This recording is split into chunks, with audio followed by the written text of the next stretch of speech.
ನಮ್ಮ ಜನಾಂಗದಲ್ಲೇ ಹುಟ್ಟಿ ಬೆಳೆದಿರೋಂತಕ್ಕಂಥ ಒಬ್ಬ ಭಾಸ್ಕರ್ ಪ್ರಸಾದ್ ಹುಳ ಥರ ಉಟ್ಕೊಂಬಿಟ್ಟು ನೆಲಮಂಗಲದಲ್ಲಿ ಇವ್ನಿಗೆ ಇಂಥವರೆಲ್ಲ ಏನು ಮಾಡ್ಬೇಕು ಅಂದರೆ ಚರಂಡಿಲಿ ಬಿದ್ದಿರೋ ಚಪ್ಪಲಿ ತಗೊಂಡು ನಾಲ್ಗೆ ಉಜ್ಜಬೇಕು ಇಂಥ ಮಕ್ಕಳಿಗೆ. ಇವನೊಬ್ಬ ಲೋಫರ್ ಇವನು.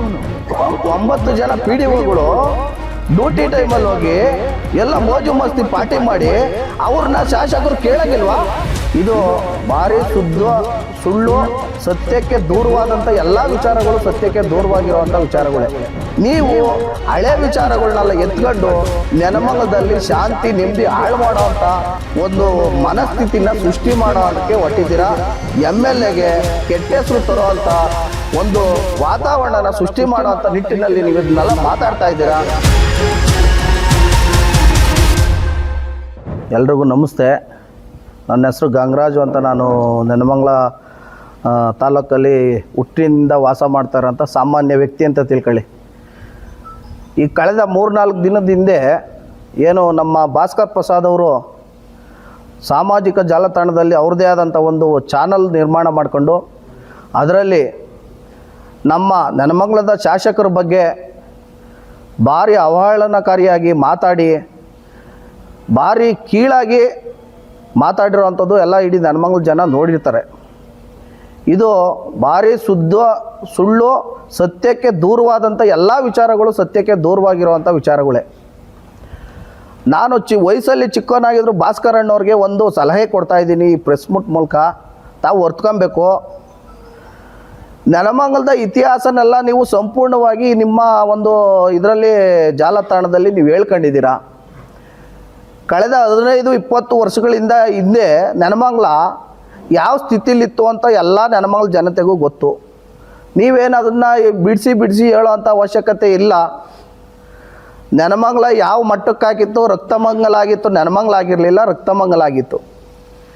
ಈಗ ನಮ್ಮ ಶಾಸಕರು ಗೆದ್ದ ನಂತರ ಇಡೀ ನೆಲಮಂಗಲ ಕ್ಷೇತ್ರದಲ್ಲಿ ಇರೋವಂಥ 4 ಪೊಲೀಸ್ ಠಾಣೆಗಳಲ್ಲಿ ಆಗಲಿ ವಿಚಾರಿಸಿ ಒಂದು ಪರಿಶಿಷ್ಟ ಜಾತಿಗೆ ಸಂಬಂಧಪಟ್ಟಾಗ ಕೇಸ್ ಆಗಲಿ, ಬೇರೆ ಹುಡುಗರು ರೌಡಿಸಮ್ ಮಾಡೋ ಮತ್ತೊಂದು ವಿಚಾರವಾಗಿ ಕೇಸ್ ಆಗಲಿ ಯಾವುದು ದಾಖಲು ಮಾಡೋಕ್ಕೆ ಬಿಟ್ಟಿಲ್ಲ. ಅಂಥ ಘಟನೆ ನಡೀದಂಗೆ ಸಹ ಪೊಲೀಸ್ನವ್ರಿಗೆ ಸ್ಟ್ರಿಕ್ಟಾಗಿ ವಾರ್ನ್ ಮಾಡಿ ಅಂಥ ಅಶಾಂತಿ ನೆಮ್ಮದಿ ಹಾಳು ಮಾಡೋ ಅಂಥ ಘಟನೆಗಳು ನಡೀದಂಗೆ ನೋಡ್ಕೊಳ್ಳಿ ಅಂತ ವಾರ್ನ್ ಮಾಡಿದ್ದಾರೆ. ನೀವು ಹಳೆ ವಿಚಾರಗಳನ್ನೆಲ್ಲ ಎತ್ಕೊಂಡು ನೆಲಮಂಗಲದಲ್ಲಿ ಶಾಂತಿ ನೆಮ್ಮದಿ ಹಾಳು ಮಾಡೋ ಅಂಥ ಒಂದು ಮನಸ್ಥಿತಿನ ಸೃಷ್ಟಿ ಮಾಡೋದಕ್ಕೆ ಹೊಟ್ಟಿದ್ದೀರಾ. ದಯವಿಟ್ಟು ಇದು ನಿಲ್ಲಿಸ್ಬೇಕು ನೀವು. ಅದೇ ಥರ BML ಕೃಷ್ಣಪ್ಪ ಅವರಿದ್ದರು, ಯಾಡಾಳ್ ದೇವಣ್ಣವರಿದ್ದರು, ಆಂಜನೇಯ ಮೂರ್ತಿಯವರಿದ್ದರು. ಅವರೆಲ್ಲ ರಾಜಕೀಯ ವಿರೋಧಿಗಳಷ್ಟೇ, ಭಾರಿ ಅನ್ಯೂನ್ಯವಾಗಿದ್ದರು. ಅದೆಲ್ಲ ವಿಚಾರ ಗೊತ್ತು. ಭಾಸ್ಕರ್ ಪ್ರಸಾದ್ ಬಗ್ಗೆ BML ಅವರು ಹೆಂಗಿದ್ರು ಅನ್ನೋದು ಗೊತ್ತು.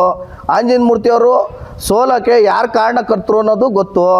ಯಾಡಾಳ್ ದೇವಣ್ಣವ್ರ ಬಗ್ಗೆನೂ ಗೊತ್ತು. ದಯವಿಟ್ಟು ಇವನ್ನೆಲ್ಲ ಇಷ್ಟಿನ ತಗೊಂಬಂದು ನಮ್ಮ ಸುಸಂಸ್ಕೃತ ಒಳ್ಳೆ ಮನೆತನದಲ್ಲಿ ಹುಟ್ಟಿ ಬಂದಿರೋವಂಥ MLAಗೆ ಕೆಟ್ಟ ಹೆಸರು ತರೋವಂಥ ಒಂದು ವಾತಾವರಣನ ಸೃಷ್ಟಿ ಮಾಡೋವಂಥ ನಿಟ್ಟಿನಲ್ಲಿ ನೀವು ಇದನ್ನೆಲ್ಲ ಮಾತಾಡ್ತಾ ಇದ್ದೀರಾ. ದಯವಿಟ್ಟು ಇದನ್ನೆಲ್ಲ ನಿಲ್ಲಿಸ್ಬೇಕು. ನೀವು ಚೇಂಜ್ ಆಗಿ ನಿಮ್ಮ ಕೆಲಸ ಕಾರ್ಯ ಏನಿದ್ರೆ ನೇರವಾಗಿ ಹೋಗಿ MLA ಅವ್ರ ಹತ್ರ ಹಿಂಗೈತೆ ಅಂತ ಕೇಳಿ ಕೆಲಸಗಳು ಮಾಡಿಸ್ಕೊಂಬನ್ನಿ. ಅದನ್ನು ಬಿಟ್ಟು ನೀವು ನಿಮ್ಮ ಜಾಲತಾಣದಲ್ಲಿ ಇದರ ಕೆಟ್ಟ ಅವಹೇಳನಕಾರಿ ವರದಿಗಳ್ನ ಹಾಕಿ ಅವ್ರನ್ನ ಅಭಿವೃದ್ಧಿ ಕೆಲಸನ, ನೆಲಮಂಗಲದ ಅಭಿವೃದ್ಧಿ ಕೆಲಸನ ಕುಂಠಿತ ಮಾಡೋ ಅಂಥ ನಿಟ್ಟಿನಲ್ಲಿ ಯಾವುದೇ ಥರ ಹೇಳಿಕೆ ನೀವು ಕೊಡ್ತಾ ಇರೋದು ಸುಳ್ಳಿದು. ಇದು ನಾವು ಯಾರೂ ಒಪ್ತಾ ಇಲ್ಲ. ಇದೇ ಥರ ಇನ್ನೂ ಸಾಕಷ್ಟು ವಿಚಾರಗಳ್ನ ಹೇಳಿದ್ದೀರಾ. PDOಗಳು ನಿಮಗೆ ಗೊತ್ತಿರೋ 9 ಜನ PDOಗಳು ಡ್ಯೂಟಿ ಟೈಮಲ್ಲಿ ಹೋಗಿ ಎಲ್ಲ ಮೋಜು ಮಸ್ತಿ ಪಾರ್ಟಿ ಮಾಡಿ ಅವ್ರನ್ನ ಶಾಸಕರು ಕೇಳಂಗಿಲ್ವಾ? ಅಂಥವ್ರಿಗೆಲ್ಲ ನೀವು ಸಪೋರ್ಟ್ ಮಾಡ್ತೀರಾ? ತಾಲೂಕು ದಣಿ ಒಬ್ಬರು ಅವ್ರ ಬಗ್ಗೆ ಕೇಳಿ ಅವ್ರು ಮಾಡ್ತಾ ಇರೋ ಸರಿ ಇಲ್ಲ, ಅವ್ರನ್ನ ವರ್ಗಾವಣೆ ಮಾಡಿ ಅವ್ನು ಮಾಡ್ತಾ ಇರೋ ಹಣ ಲೂಟಿ ಮಾಡ್ತಾವನೆ. ಇಟ್ಕನಹಳ್ಳಿ ಪಂಚಾಯತಿಲಿ ಎಷ್ಟು ಹಣ ಲೂಟಿ ಮಾಡವನೆ ಅಂತ ಗೊತ್ತಾ ನಿಮಗೆ? ಅವನ್ನ ವರ್ಗಾವಣೆ ಮಾಡಿ ಅಂತ ತಾಲೂಕು ದಣಿ ಆದವ್ರು ಹೇಳಂಗಿಲ್ವಾ? ಅಂದರೆ ಅವನು ಕೊಳ್ಳೆ ಹೊಡ್ಕೊಂಡು ಭ್ರಷ್ಟಾಚಾರದಲ್ಲಿ ತೊಡಗಿದ್ದಾಗ ಒಬ್ಬ ಶಾಸಕರು ನೋಡ್ಕೊಂಡು ಅಂಥವ್ರಿಗೆ ಸಪೋರ್ಟ್ ಕೊಡಬೇಕಾ? ನೀವೇ ಹೇಳಿ. ನೀವು ಒಬ್ಬರು ವಿದ್ಯಾವಂತರಿದ್ದೀರಿ, ಸಾಮಾಜಿಕ ಕಳಕಳಿ ಅಂತ ಇದ್ದೀರಿ, ಲೋಕಜ್ಞಾನ ಇದೆ. ಹೇಳಿ, ಅವನು ಮಾಡಿರೋ ಕೆಲಸನೆಲ್ಲ ನೀವೇ ಎತ್ತಿಡಿಬೋದಲ್ಲ. ಒಳ್ಳೆ ಕೆಲಸ ಮಾಡೋದಕ್ಕೆ ನೀವು ವಿರೋಧ ಮಾಡ್ತೀರಾ? ಭ್ರಷ್ಟಾಚಾರ ಮಾಡಿ ಕೊಳ್ಳೆ ಹೊಡೆಯೋರಿಗೆ ಸಹಕಾರ ಕೊಡ್ತಾರೆ ಇವರು MLA ಸಾಹೇಬರು ಅಂತ ಹೇಳ್ಕೊಂತಿರ್ತೀರಲ್ಲ, ನ್ಯಾಯನ ನೀವು ಮಾತಾಡ್ತಾ ಇರೋದು? ಇದು ಒಳ್ಳೆಯ ಬೆಳವಣಿಗೆ ಅಲ್ಲ. ನೀವು ಇದನ್ನೆಲ್ಲ ಚೇಂಜ್ ಮಾಡ್ಕೊಂಡು ಆ ಒಳ್ಳೆ ಅಭಿವೃದ್ಧಿ ಆಗ್ತಾ ಇದೆ ನೆಲಮಂಗಲ. ಅದ್ರ ಕಡೆ ನೀವು ನಮ್ಮ ಜೊತೆ ಕೈ ಜೋಡಿಸಿರಿ, ಇನ್ನೂ ಇದು ದೊಡ್ಡ ಮಟ್ಟದಲ್ಲಿ ನಾವು ಅಭಿವೃದ್ಧಿ ಕಾಣ್ಬೋದು. ಇನ್ನೂ ಸುಮಾರು ಹೇಳಿಕೆಗಳು ಕೊಟ್ಟಿದ್ದೀರಾ, ಅದೆಲ್ಲ ಸತ್ಯಕ್ಕೆ ದೂರವಾದಂಥ ವಿಚಾರಗಳು. ದಯವಿಟ್ಟು ಅದನ್ನೆಲ್ಲ ಚೇಂಜ್ ಮಾಡ್ಕೊಳ್ಳಿ. ನಾವು ನಿಮ್ಮ ಅಣ್ಣ ತಮ್ಮದಿರೆಲ್ಲ ಜೊತೇಲಿದ್ದೀವಿ, ಜೊತೇಲಿ ಹೋಗೋಣ, ನೆಲಮಂಗಲದ ಅಭಿವೃದ್ಧಿ ಬಯಸೋಣ. ನಮ್ಮ MLA ಅವರು ಎಲ್ಲಿ ಭ್ರಷ್ಟಾಚಾರ ಮುಕ್ತವಾಗಿರ್ತದೋ, ಎಲ್ಲಿ ಸಾಮಾಜಿಕವಾಗಿ ಸಾರ್ವಜನಿಕವಾಗಿ ಎಲ್ರಿಗೂ ಒಳ್ಳೆ ಕೆಲಸ ಮಾಡ್ತಾ ಇದ್ದಾರೋ ಅಂಥವ್ರಿಗೆ ಸಹಕಾರ ಕೊಡ್ತಾರೆ.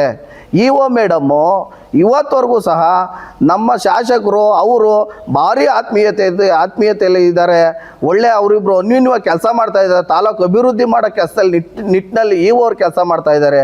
ಅವರು ವೈಯಕ್ತಿಕ ವಿಚಾರದಲ್ಲಿ ರಜೆ ಹಾಕ್ಕೊಂಡು ಅವ್ರು ಹೋದಂಥ ಒಂದು ಘಟನೆನ ನೀವು ಮುಂದೆ ಇಟ್ಕೊಂಡು MLA ಸಾಹೇಬರು ರೇಗ್ಬಿಟ್ರು ಹೊರಟೋದ್ರು ಅಂತ ಹೇಳ್ತಿರಲ್ಲ, ನಿಮ್ಮ ಹತ್ರ ಏನು ಸಾಕ್ಷಿ ಇದೆ ಅವ್ರು ಬೈದಿರೋದಕ್ಕೆ? ನಿಮ್ಮ ಹತ್ರ ಬಂದೇನು EO ಮೇಡಮ್ ಅವ್ರು ದೂರು ಕೊಟ್ಟಿದ್ದಾರಾ ಭಾಸ್ಕರ್ ಅಣ್ಣವ್ರು ಹೆಂಗೆ ಬೈದಿದ್ದಾರೆ ಅಂತ? ಇಲ್ಲ, ನಿಮ್ಗೇನ ಪ್ರೆಸ್ ಮೀಟಲ್ಲಿ ಅವ್ರು ಹೇಳ್ಕೊಂಡಿದ್ದಾರ, ಅವ್ರ ದುಃಖನ ಹಂಚ್ಕೊಂಡಿದ್ದಾರ ಸಾಮಾಜಿಕ ಜಾಲತಾಣದಲ್ಲಿ MLA ಅವ್ರು ಹಿಂಗೆ ಬೈದವ್ರೆ ಅಂತ? ನೀವು ಯಾಕೆ ಅದನ್ನು ಸೃಷ್ಟಿ ಮಾಡಿ ಅಲಂಕಾರ ಮಾಡಿ ವೈಭವೀಕರಿಸಿ ಯಾಕೆ ಮಾತಾಡ್ತೀರಾ? ಹಿಂಗೆ MLA ಅವರೇ ಬೈದು ಕಳಿಸಿದ್ದಾರೆ ಅಂತ ಅದನ್ನೆಲ್ಲ ಬಿಡಿ. MLA ಸಾಹೇಬರು ಇವತ್ತವರೆಗೂ ಯಾವ ಅಧಿಕಾರಿನೂ ಬೈದಿಲ್ಲ. ನಿಮ್ಗೊಂದು ಎಕ್ಸಾಂಪಲ್ ಕೊಡ್ತೀನಿ, ಹೇಳ್ತಿದ್ದೀರಾ ನೀವು, ನಿಮ್ಮ ಇದರಲ್ಲಿ ಹೇಳಿದ್ದೀರಾ ಎಲ್ಲರಿಗೂ ಕರ್ಕೊಂಬರ ಒದಿಯ ಕುಳಿಯ ತುಳಿಯ ಕತ್ತರಿಸೋ ಯಾಕೆ ಕೇಸು ಅಂತ MLA ಅವ್ರು ಹೇಳ್ತಾರೆ ಅಂತ ಹೇಳ್ತೀರಿ. ಯಾವುದು ಒಂದು ಉದಾಹರಣೆ ಕೊಡಿ.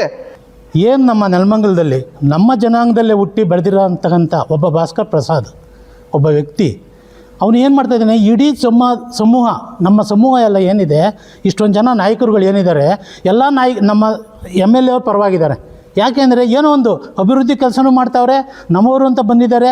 ಇದು ಎಷ್ಟು ದಿನ ಇರುತ್ತೋ ಇರೋಲ್ವೋ ಒಂದು ಏನು ಮೀಸಲಾತಿ ಇದು, ಅಲ್ಲಿವರೆಗೂ ಅಟ್ಲೀಸ್ಟ್ ನಮ್ಮವರು ಅಂತ ಬಂದಾಗ ನಾವು ಅವ್ರನ್ನ ಸಹಕರಿಸಿ ಅವ್ರಿಗೆ ಅನುಕೂಲ ಮಾಡಿಕೊಟ್ಟಾಗ ಅವ್ರು ಇನ್ನೂ ಮುಂದೆ ಒಳ್ಳೆ ಕೆಲಸಗಳು ಮಾಡೋಕ್ಕೆ ಅನುಕೂಲ ಆಗ್ತದೆ. ಅದರಲ್ಲಿ ಇವನೊಬ್ಬ ಹುಳ ಥರ ಉಟ್ಕೊಂಬಿಟ್ಟು ನೆಲಮಂಗಲದಲ್ಲಿ ಅವನು ಹೇಳ್ತಾನೆ, ನಾನು ಈ ಊರಲ್ಲಿ ಹುಟ್ಟಿ ಬೆಳೆದವನು ಅಂತ. ಅವನು ಇಲ್ಲೆಲ್ಲ ಹುಟ್ಟಿ ಬೆಳೆದಿದ್ದು ಮಾಗಡಿ ರೋಡಲ್ಲಿ ಹುಟ್ಟಿದವನು ಅವನು. ಅವನೇನು ಮಾಡ್ತಾನೆ, ಇಲ್ಲಿ ಬಂದ್ಬಿಟ್ಟು ಇಲ್ಲದೆಲ್ಲ ಮಾತಾಡಿ ಅವ್ನು ಬಂದಿದ್ದು 78-79 ನೆಲಮಂಗಲಕ್ಕೆ. ಇಲ್ಲಿ ರಾಜ ಆರ್ಟ್ಸ್ ಅಂತ ಹೇಳ್ಬಿಟ್ಟು ಒಂದು ಪೆಟ್ಟಿ ಅಂಗಡಿನಲ್ಲಿ ಬ್ಯಾನರ್ ಬರೀತಾಯಿದ್ರು. ಆ ಯಪ್ಪ ಸ್ವಲ್ಪ ಹ್ಯಾಂಡಿಕ್ಯಾಪ್ಟ್ ಅವರು. ಆ ಯಪ್ಪನ ಜೊತೆ ಸೇರಿಕೊಂಡು ಈ ಯಪ್ಪ ಬ್ಯಾನರ್ ಬರೆಯೋಕ್ಕೆ ಬಂದ. ಅಲ್ಲಿಗೆ ಬಂದನು, ಪಕ್ಕದಲ್ಲಿ ನಮ್ಮ DSS ರೂಮ್ ಇತ್ತು. ಆ ರೂಮಲ್ಲಿ ಬಂದು ಕೈ ಕಟ್ಕೊಂಡು ನಿಂತ್ಕೋತಾ ಇದ್ದ.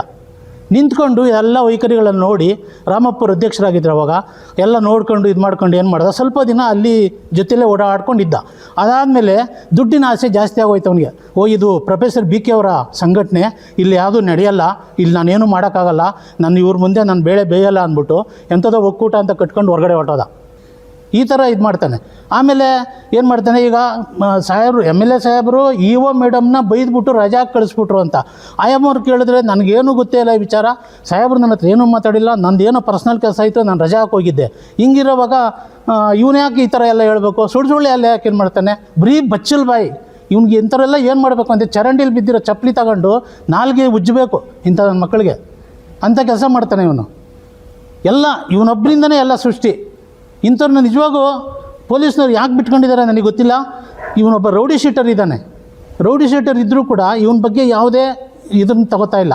ಅವನು ಇಂಥ ಕೆಲಸಗಳು ಮಾಡಿದಾಗ ಸಮಾಜಘಾತ ಕೆಲಸಗಳು ಇಂಥವೆಲ್ಲ ಮಾಡ್ತಾನೆ. ಹಿಂದೆ ಯಾವುದಾದ್ರು ಇದು ಜಯಪ್ರಸಾದ್ ನರಸಿಂಹಂಗೆ ಕಲ್ಲೆಲ್ಲ ಹೊಡೆದು ಗಲಾಟೆ ಮಾಡಿಬಿಟ್ರು. ಇವತ್ತು BMF ಕೃಷ್ಣಪ್ಪ ನನ್ನ ಅಷ್ಟು ಮುದ್ದಾಡ್ತಿದ್ರು ಅಂತ ಹೇಳ್ತಾರೆ. ಅವ್ರು ರೌಡಿ ಲಿಸ್ಟ್ ಓಪನ್ ಮಾಡಿಸಿದ್ದೆ ಅವರು, ಅಷ್ಟು ಇದು ಮಾಡಿದವರು. ಇವತ್ತು ಹೇಳ್ತಾನೆ ನಾನು ಹಂಗೆ ಹಿಂಗೆ ಅಂತ ಹೇಳ್ಬಿಟ್ಟು. MLA ಅವರು ಇವನ್ನ ಲಾಸ್ಟಲ್ಲಿ ಅಣ್ಣ ಅಂತ ಕರೆದು, ಇಲ್ಲ ಅಣ್ಣ ಅಂತ ನಾನು ಕರಿ, ಇಲ್ಲ ಗುರುಗಳೇ ಅಂತ ಕರಿ. ಇವನು ಯಾವನು ಗುರುಗಳಿಗೆ ಯಾವತ್ತೋ ಎಲೆಕ್ಷನ್ ನಿಂತ್ಕೊಂಡು 188 ಓಟ್ ತಗೊಂಡ್ಬಿಟ್ಟು 1800 ತಗೊಂಡೆ ಅಂತ ಹೇಳ್ತಾನೆ. ಇವನೊಬ್ಬ ಲೋಫರ್. ಇವನ್ನ ನೆಲಮಂಗಲದಿಂದ ಆಚೆಗೆ ಇದು ಮಾಡಬೇಕು, ಗಡೀಪಾರು ಮಾಡಬೇಕು. ಇವನು ಇಲ್ಲಿಂದ ಹೋಗ್ಬೇಕು. ಒಬ್ಬ ರೌಡಿ ಸಿಟ್ಟರು. ಇವನ್ನ ಏನು ಮಾಡಬೇಕು, ಆ ಥರ ಪೊಲೀಸ್ನವರೇ ಆಗಲಿ ಇನ್ನೊಬ್ಬರಾಗಲಿ ಅದನ್ನು ತಗೊಂಡು ಇದು ಮಾಡಬೇಕು. ಅವನಿಗೆ ಇನ್ನೊಂದು ಮೊದಲೇ ರೌಡಿ, ಈ ಥರ ರೌಡಿಸಮ್ ಕೆಲಸ ಮಾಡ್ತಾನೆ. ಅವನಿಗೆ ಬಂದೂಕು ಬೇರೆ ಸಪ್ಲೈ. ಮೊದಲು ಅದನ್ನು ಕಿತ್ಕೊಬೇಕು ಪೊಲೀಸ್ನವರು, ವಾಪಸ್ ಕಿತ್ಕೊಂಡು ಅವನ್ನ ನೆಲಮಂಗಲದಿಂದ ಗಡೀಪಾರು ಮಾಡಬೇಕು. ನಮ್ಮ ಜನ ಇದ್ದಾರೆ, ಒಲೆಯರು ಮಾದಿಗರು, ನಾವೆಲ್ಲ ಹೆಂಗೆ ಒಟ್ಟಿಗಿದ್ದೀವಿ, ನಮ್ಮನ್ನೆಲ್ಲ ಹಾಳು ಮಾಡಿಬಿಟ್ಟ, ಒಬ್ರಿಗೊಬ್ರು ಸೇರಿದಂಗೆ ಮಾಡಿಬಿಟ್ಟ. ಎಲ್ಲ ಸುಮ್ಮನೆ ಮಾಡಿ ಮೈಸೂರು ಕಡೆ ಹೋಗಲಿ ಚಪ್ಪಿದಾನ ಹೊಡಿತಾರೆ ಅವನಿಗೆ. ವಿಶ್ವಾಗ್ನಿ ಟಿವಿ, ಇದು ದನಿ ಇಲ್ಲದವರ ಧ್ವನಿ.